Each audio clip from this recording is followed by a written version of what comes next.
we're just going to have what I would consider to be a quick chat about accessibility, how we in the library make things more accessible to students, faculty, and staff, and also how anybody else can do the same thing. So you might see me go back and forth a little bit just over here to click. Actually, I can grab my mouse and do it from here. This is modern technology. Awesome. All right. Just a real quick overview of what I'll be talking about. I'll flesh things out a little bit more, and if anybody has any questions, I'm absolutely happy to divert for questions. But these are a few of the things that I'd like to talk about today. Not only stuff that you can show students, but also things that can be very helpful for faculty and staff who are publishing, and for students also in their careers as they go on and research and learn how to do things the proper academic way at Wentworth. So welcome to the Human Library. These are just some of the things that we do and we offer. A little bit about our space. I'm sure most of you have been here multiple times. Thank you for coming in. We are right now in the program room, which is a small classroom that we use to teach students about research, instruction. We teach them about how to crack bibliographies, we teach them how to find things on our databases and also outside of our databases too, because we understand that students don't often start in the library database. They'll start at Google, they'll start at Wikipedia. No matter what we tell them, this is where they're going to go. So with that knowledge, we kind of incorporate that into our research. But this is where we teach them a lot of what we have to offer. Sometimes we'll go to the classrooms of the professors, depending on conflicts, but for the most part, they have to have them come here. Over on the mezzanine level, we have a quiet reading room that is really self-policed, it's self-enforced. We really don't have a problem with that. Students go in there for really deep quiet because the rest of our library is more collaborative. So you'll hear more conversation, you'll hear more students talking, laughing, joking, screaming, depending on what time of year it is, if it's exam time or not. And if there's World Cup soccer on, World Cup football, then it gets really fun. The quiet reading room is a safe space for students to go into sensory deprivation mode and just study. We have 8 study rooms. We have 3 on the mezzanine level, the second level inside the library, and we have 5 down below. They're easily bookable through Outlook, and students can book them for 2 hours at a time. If there's a group of them, each of the members of the group can book them for 2 hours at a time. So if they have a large project, they can do that. They can only book them for 2 weeks in advance. And we do that on purpose because that way nobody can book exam time all the way through, because I'm sure that would happen. We also have a 3D printing sandbox down in the corner that is being used a lot for students who are trying to come up with first drafts of 3D printing materials. Our library hours are kind of all over the place, as you can see. We're not a 24-hour library, unfortunately. We don't have the staffing for it, but what we do have is about 100 hours. Monday through Thursday, we're open from 7 to midnight, Friday, 7 to 6. Saturday, 8 through 4. We shifted those a little earlier to accommodate weekend classes that begin at 8. And Sunday, we're open 11 to midnight because that's when students want to be here. It's not on Saturday to Sunday. And they change due to holidays and closures and stuff like that. And our information is over there on the right side of your screen.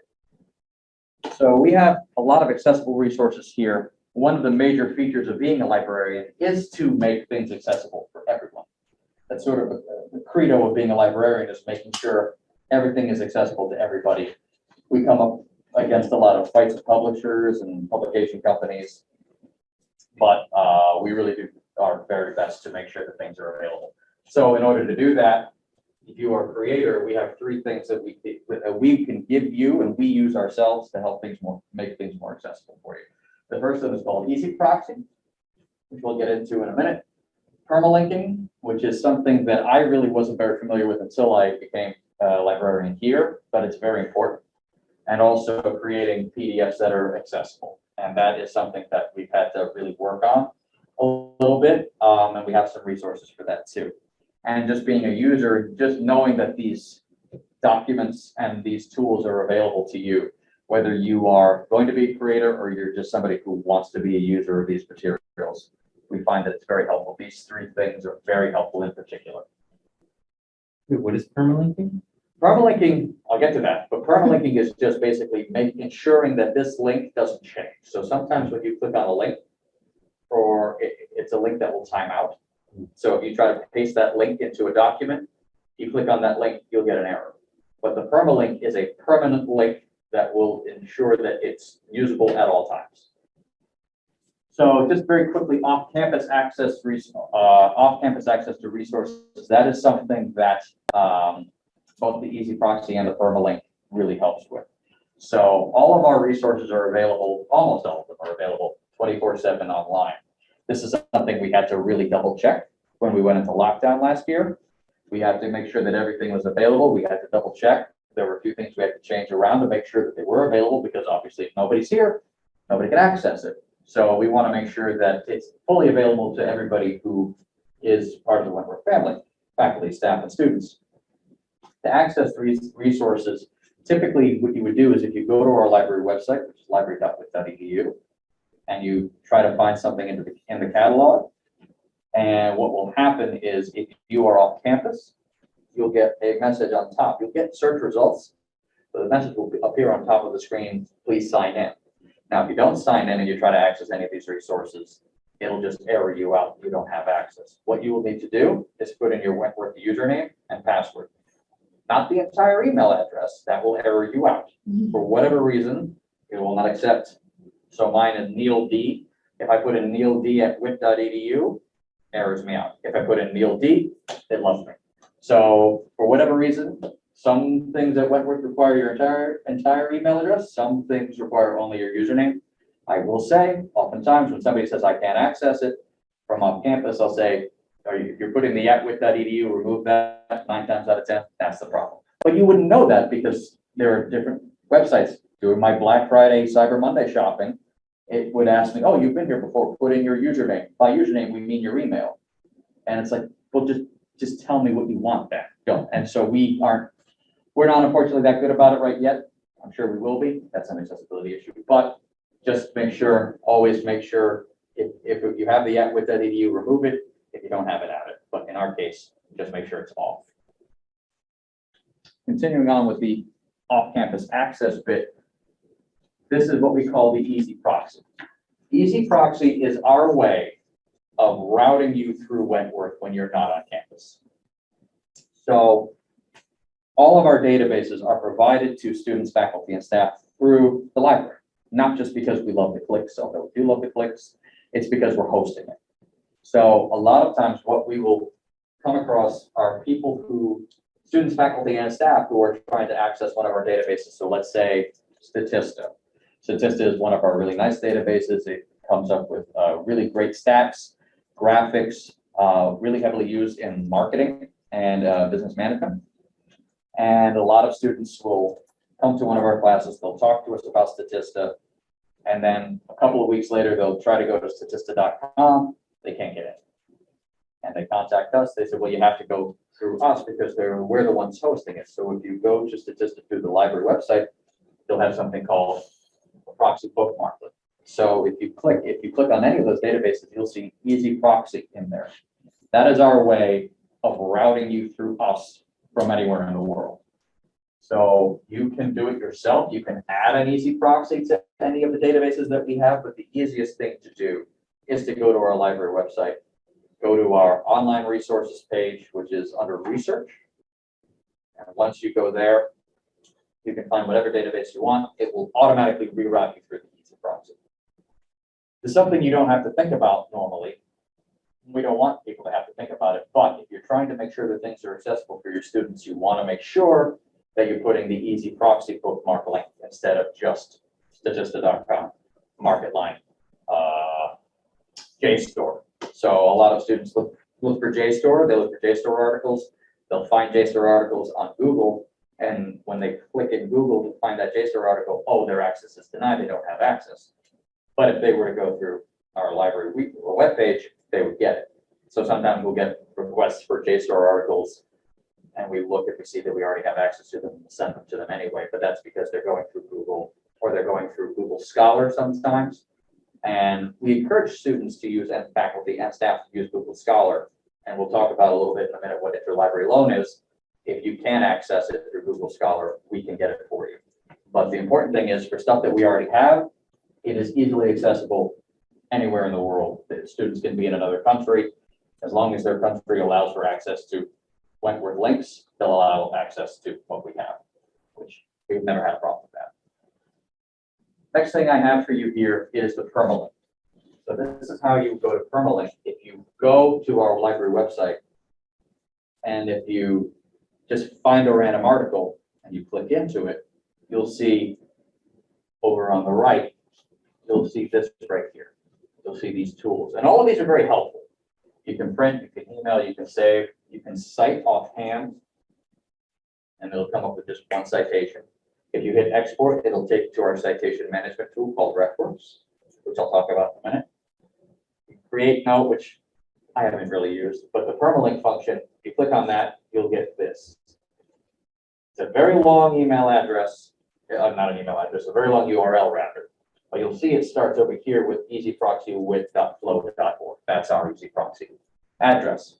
So once you see that, you know it's perfect, it works. So if you were to go to that article, you click on a random article and you just copy the URL that's up in your bar, that will time out after, it'll go stale after like 5-10 minutes. So if you put that into a syllabus, it won't work.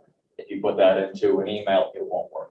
But once you click permalink, it works perfectly. Sometimes what I do, if it's a longer one like that, and it looks ugly, I'll just create a bit.ly, toss it in there. You go to just bit.ly. You can toss that permalink in. It'll come up with a very short little address. And you can create the address whatever you want it to be. You can edit it as you want. We do that a lot for our instruction surveys. So after every research instruction class we have the students do a little survey for us. The survey link is through Qualtrics, so it's very long. So instead of it just being like this enormous thing that some of the students are going to try and type in, we just make like bit.ly, their professor's name, and like fall 21, and that's it. So I would recommend that for any easyproxy long permalink that we have. And again, I want to emphasize to you, if at any point you have any questions about this, you can contact me, you can contact anybody here in the library. We'll help you very quickly. We have a pretty quick turnaround time. So this is another one that's, it can feel a little daunting, but it really isn't. PDF accessibility is something that we've kind of struggled with a lot because we're just getting to the point now where the internet is old enough where we're starting to ask the questions like, can everybody access this? Can everybody read this? Can everybody get the information that they need out of this? So we have to ask certain questions. So a lot of times most PDFs are from docs converted over to PDF. Always a good idea to convert a doc over to PDF. Very helpful. You want to make sure that little things are right. So like headings, font size, font style, you want to make sure it's easily readable. 12-point font or better is very helpful. I'm somebody who can read 8-point font, but that's probably not going to last long because I'm already starting to wear these. So considering that, we want to make sure that it's easily legible for everybody. For those who have disabilities with reading or sight, it's very helpful to make sure that things work out very well. You want to have bullets. Bullets are very helpful for linear thinkers. Alternative and display texts are also very helpful. You want to be able to make sure that the information is readily available. And these are all things that can, if you're in WordPress or you're in any other type of website, all of these options are available to you. You just want to make sure that you know to make sure that you click on them. There are two, we're going to be sending out these slides in a little bit anyway, but these two links right here are very, very, very helpful in order to create better content for PDFs. I rely on these when I'm creating PDFs because I will sometimes forget, oh yeah, headings, or oh yeah, bullets. So I'll go back and I'll click in there and I'll make sure that it's workable, reasonable, useful. We'll send these out, but these links are very, very, very helpful. I found them to be very useful. So you can just see like a little bit of a decision tree over here when you're trying to create a document. Also very helpful too, because sometimes I want to just create a web page that's easy, just put in your information and you're done. Sometimes it's more complicated. And again, I emphasize any questions afterwards, please contact us. Just a real quick touching upon our copyright and fair use. This is predominantly for, it's not just for students trying to avoid plagiarism, it's also for professors and staff who are trying to publish. And so we've had a lot of faculty and staff coming to us recently, asking to publish, looking for help in publications. So we direct them here. This is not legal advice, but it is what we would consider to be helpful starting points. We've had a significant amount, we've had a very high uptick in faculty requests for help in research, whether they're writing for publication, whether they are going for another advanced degree. This is a very nice place to go if you're confused on where to start, on how to cite, on why you would do the things that you have to do. So it depends on what you're writing for, but it also will help you on the different citation styles. So whether it's IEEE, APA, MLA, Chicago, all of that information can be found there. Again, these links will be sent out to you, but it's a very nice starting point. All of these tidbits of information, whether it be the permalinks, the easy proxy, the copyright guide, that's really more of a starter for you to come talk to us if you're confused or you're having a hard time. So really, this is something we always pitch. We always make sure that people know that we are readily available to help anybody here on campus in whatever research needs that they have. So it will help you make an informed decision, I think, on how you're going to start your research. This is the drier stuff, but it's also very helpful. The citing sources, citation guide, always helpful. And also we have Refworks over here. The Refworks guide, Refworks is our in-house citation management tool. You can sign up for it very easily. And something I like to tell students is that when you sign up as a student. But when you're about to graduate, you can go into your Refworks account and change your status from student to alumni, change your email to your home email, and you'll have perpetual access to Refworks as long as we have it. So you could do that now too, if you so desired. If you ever wanted to change it, move on, you could always have access to what you had. Refworks is very good. It can be a little wonky every once in a while. They'll have like something on the back end that won't work well. One thing I will say about Refworks is that if you ever have trouble with the bibliography loading, that's often a pop-up blocker problem. So you would have to turn off your pop-up blocker. So I've had that problem a few times that I'm teaching, and all of a sudden I'll just get the spinning wheel of death. That is them telling you that your pop-up blocker is on. Not a very efficient way of telling you that. You just have to go in, shut off your pop-up blocker, everything will work just fine. In order to sign up for Refworks, you just click in, you sign up, put in your Wentworth email, create a password of your own desires. It'll send you an email link, you confirm, and you're in. We often will teach Refworks to first-year students just to get them ahead of the game, because most of them will have used EasyBib, BibMe, Citation Machine. Those are the free ones, and they're not bad, but they're covered in ads, and they're oftentimes not as accurate as some of the other ones that are for more professional use. So Refworks, Zotero, Mendeley. We have Refworks here. Zotero and Mendeley are also fine. They work very well. We just offer this as something that's in-house, that's they don't have to pay for, they don't have to worry about. It's managed on our end. A lot of professors use it. I think a fair amount of the students use it now. We had a big push for it a few years ago. We weren't really pushing it 5 years ago, but we started pushing it more just to let them know, and we have seen a fair amount of use of it. It's very helpful, it's useful. You can create folders, so for different projects, you can have different folders so nothing gets confused. It's a very nice way of keeping track of your information and research. Wrapping up a little bit, library catalog, we've talked to you a little bit about it, library.wic.edu. That will cover most of the databases that we have. It won't cover every single one, so some of them you have to go directly into, so like MarketLine and Statista, two I mentioned earlier. Those you would have to go in through directly. Their results would not show up on our catalog, but the majority of our stuff will show up in our catalog. The reason is sometimes we just can't make the database talk to the catalog. So in that sense, we try to make it still as accessible as possible, but with the realization not everything will show up in the catalog. So if you're not seeing results that you want, again, contact us. We're pretty good about finding what you need. We have a purchase request form. That's right there. We do prioritize faculty, staff, and student requests.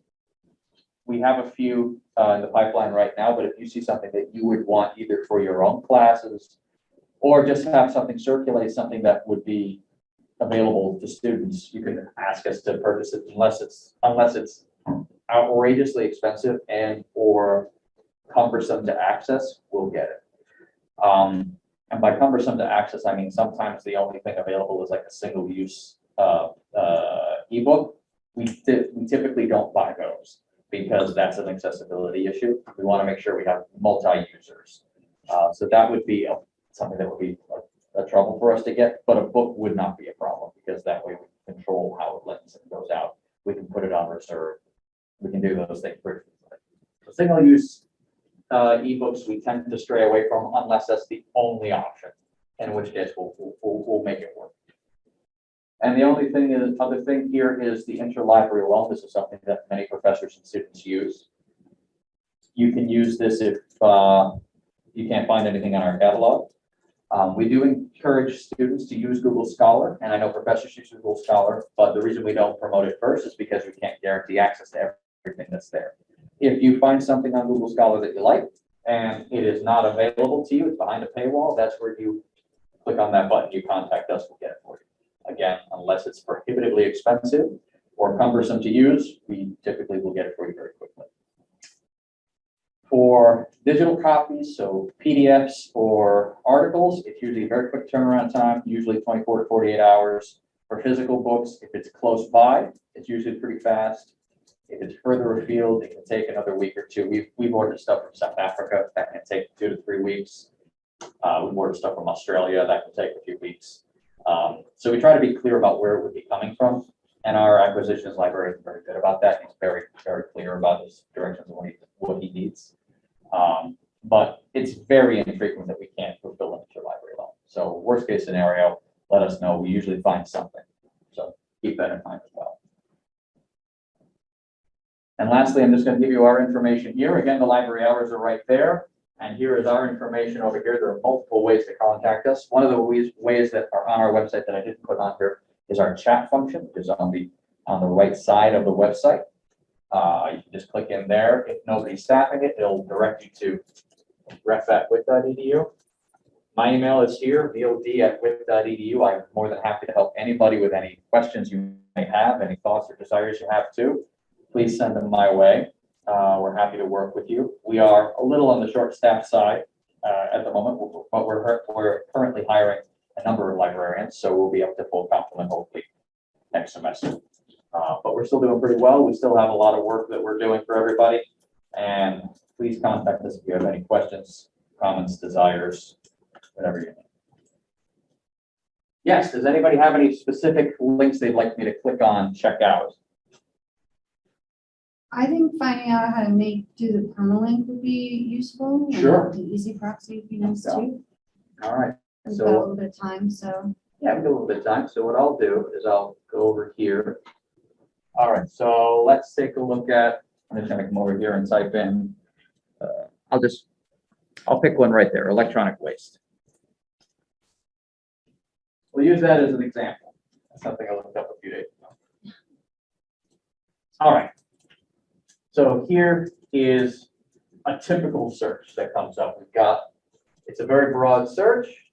It's nearly 50,000, a lot less than your typical Google search, but at the same time, with Google, you're not going to the second page typically, unless you're really invested. But with our stuff, you could go to the second page and still find good materials depending on how precise your search terms are. So let's just say right over here, we've got a research starter, which is a peer-reviewed Wikipedia page, basically. If you know nothing about electronic waste and you've been assigned this by your professor, you can click in there and you can get pretty good information on what it is. Well, let's just say this first one here, an ebook, we want to link out to it. Don't click here yet, the full text Wentworth users only. You would click here on the top tab, on the top link here. And if you're doing this from home, you'll see a little thing on the top that says click here for access. It's a little yellow bar. Click in there. Again, username and password. You'll be all set. So here we go. I got to move this bar here.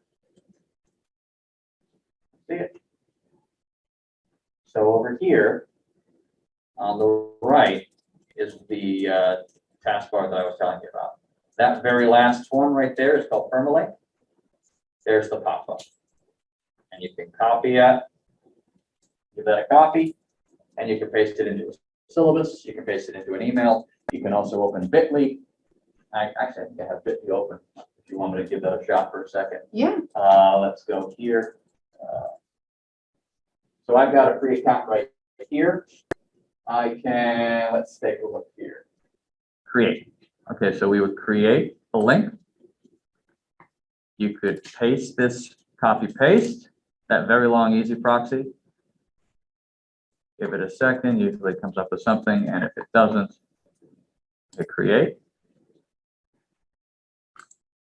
And there it is. That is your new bit.ly link, which is much shorter. You can also change it to something completely different. We'll just call it witlibx1. And you can just hit save. And there you go. witlibx1, there it is.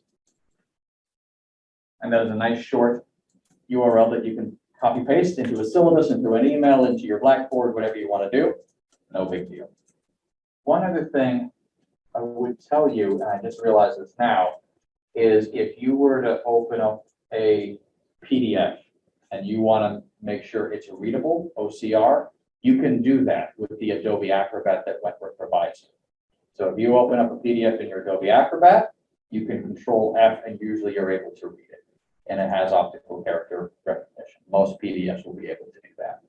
You do have access to this through Wentworth. So keep that in mind as well. If you have any problems with that, let us know. I did double check with DTS and they were very good about helping me out, double checking to make sure that this worked out very well. It's very easy to use. But because I don't have a PDF open, I don't want to spend the next 10 minutes trying to find one. But if you know of what PDF that you are having trouble with, that you'd like to make OCR, contact me and I can help you out. I just had a question about the 3D printer sandbox. Is Yes. anyone able to use that? Yes. Do you have to sign up for it ahead of time? Or? No, so what you can do is you can either just walk in and we usually have a co-op or a student worker there. We'll help you out. There's a form on our website if you want to use it at a specific time. But we also encourage it. It's a sandbox, so we just like to play. So really, during COVID, you had to make appointments to get in and out. But now that we're past COVID, but we've lessened our restrictions, anybody can go in. It's a place that is free to print. It's grant funded, that's why. But we also want that to be a first draft kind of place because I know in different maker spaces on campus, you do have to pay to make a 3D model. Here you don't. So the materials are softer, they're a little bit more fragile, but they're free and they're a very good first draft. So you can plot out dimensions and size and scope and make sure things work out very nicely. Anybody can go in, faculty, staff, students. We do want people to go in. I do know that we may be expanding it soon. I don't know exactly where yet. It's a conversation that we have in the next few weeks, but we're thinking about expanding it, making it bigger, maybe combining it with something else, maybe more of a partnership with Accelerate or something like that. But next few weeks, there may be some changes, but we'll still be fully available to students, faculty, and staff.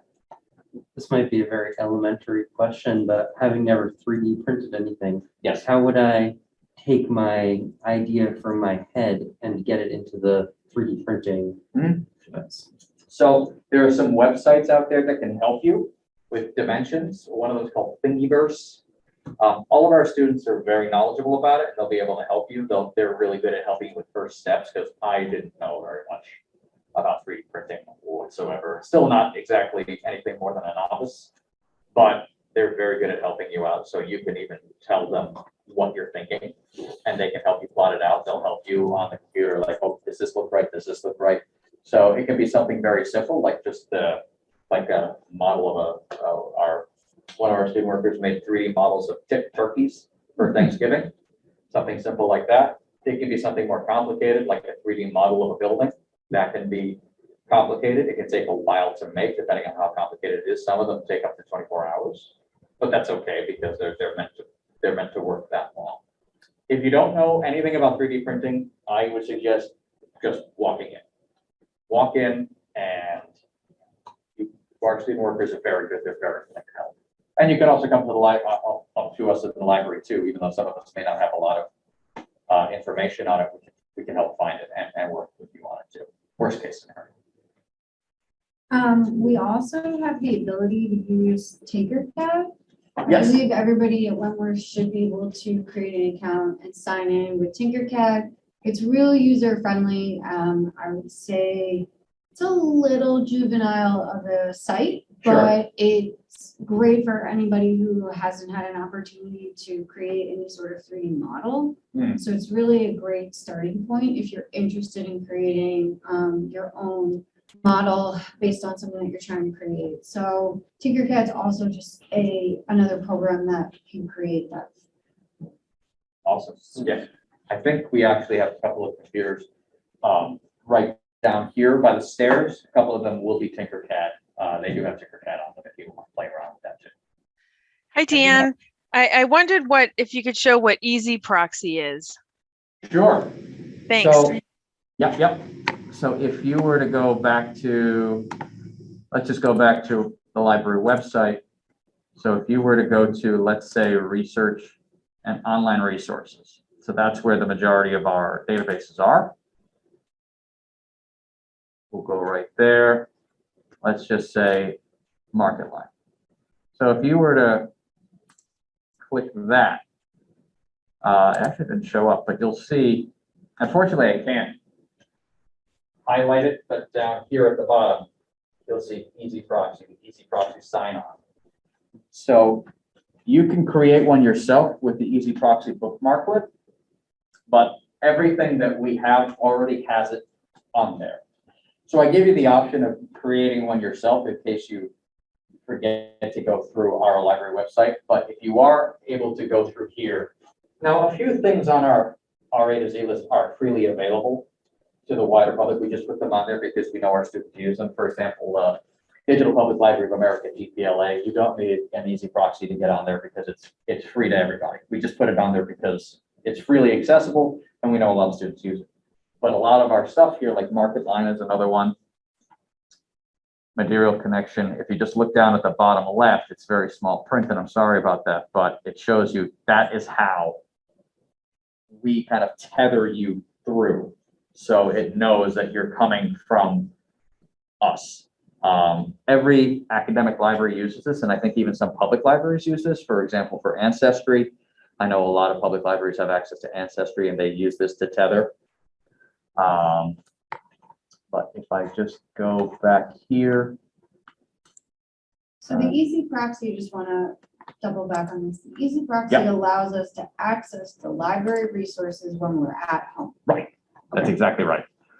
So because this was something that, because we're not simply a residential school, we always had to keep that in mind. But with COVID, we really had to redouble our efforts to make sure everybody could access things. And the first couple of months, there were certain things that did not have Easy Proxy that we had to go back and check and make sure it worked. And if a database doesn't have Easy Proxy capability, we have to think really hard about whether or not we can have that for our students, because we don't want to put some at a disadvantage. So once in a while, we will get a database that will require a single sign-on. So, for example, I'll just show you one right here. One of them is called Privco.